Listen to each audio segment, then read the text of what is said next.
was about 3 years ago now that I had found some drugs in my house. I confronted Rob, and he lied. And he said, those aren't mine. And I said, oh, okay, well then you wouldn't mind taking a drug test, right? And he's like, no, those aren't mine, but I have been doing some drugs, so the test would be positive. You don't have to give me a test.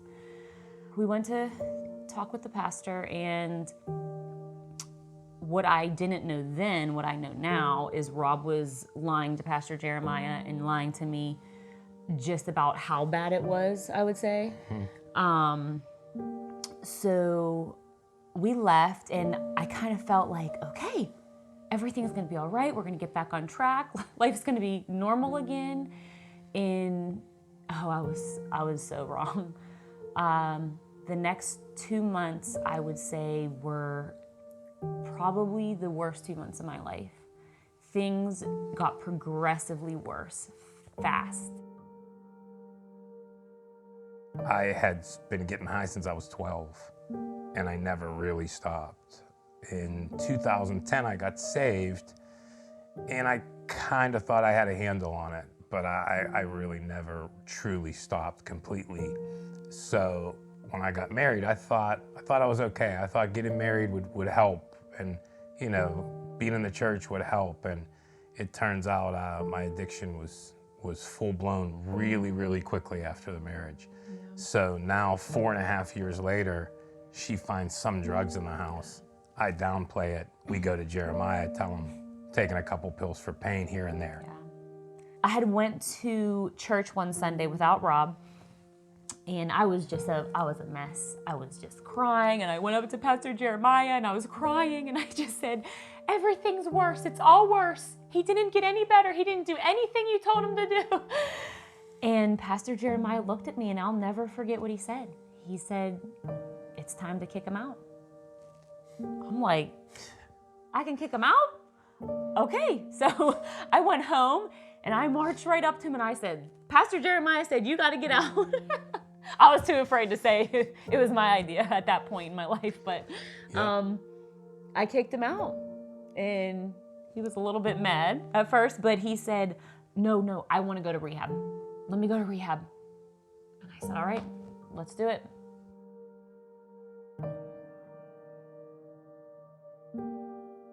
I realized, looking back, that I had a real big problem with God. And the God that I thought I understood wasn't the God I know now.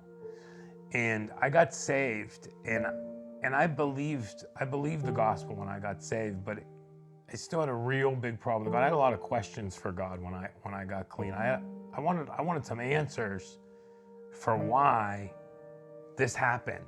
Why was I left in such a mess? Why was I left without a mother? Why was I left to this abusive alcoholic father? Where were you? I could just feel God's presence on me, and I could hear his voice just comforting me and basically making me okay with not getting answers, right? God let me understand that I wasn't really looking for answers from him. I just wanted to tell him how mad I was. So he let me just tell him. He just let me spend, 12 hours straight. I told him every terrible thing I thought about him, how I would never be that kind of a guy. I would never do that. I just told him how broken I was. And something changed. Something changed that night in that rehab on that floor. I was laying on the floor sick, really sick, and I was really willing though at this point, and I could really just feel God's presence there with me, and God spoke to my heart, and he told me I was always there. I never left you. I'm here now with you, and I rescued you your whole life. Your whole life I've been running to your rescue. Your whole life.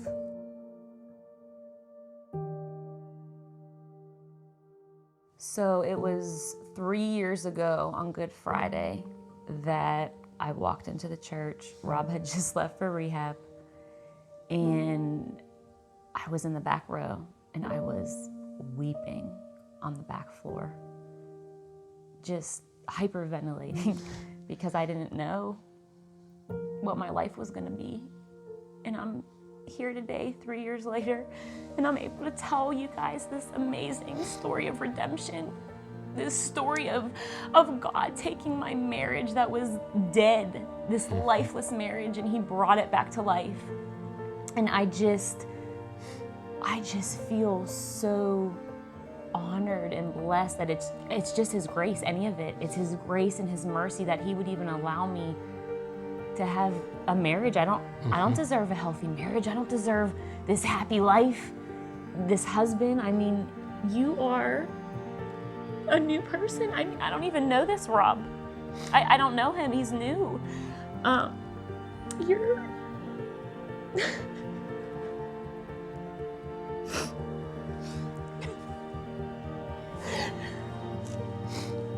I just want to tell you that you're a walking picture of the gospel for me.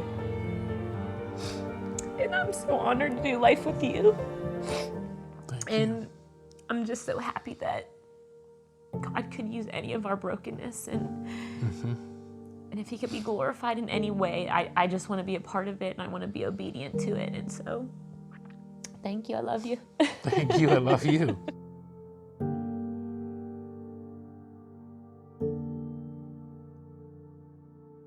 I always thought I had to be good enough for anyone to love me, and I could never be good enough. But God. So God told me in that rehab, I will never stop rescuing you ever. Go tell them who rescued you, and just live for me, and they'll know me based on that.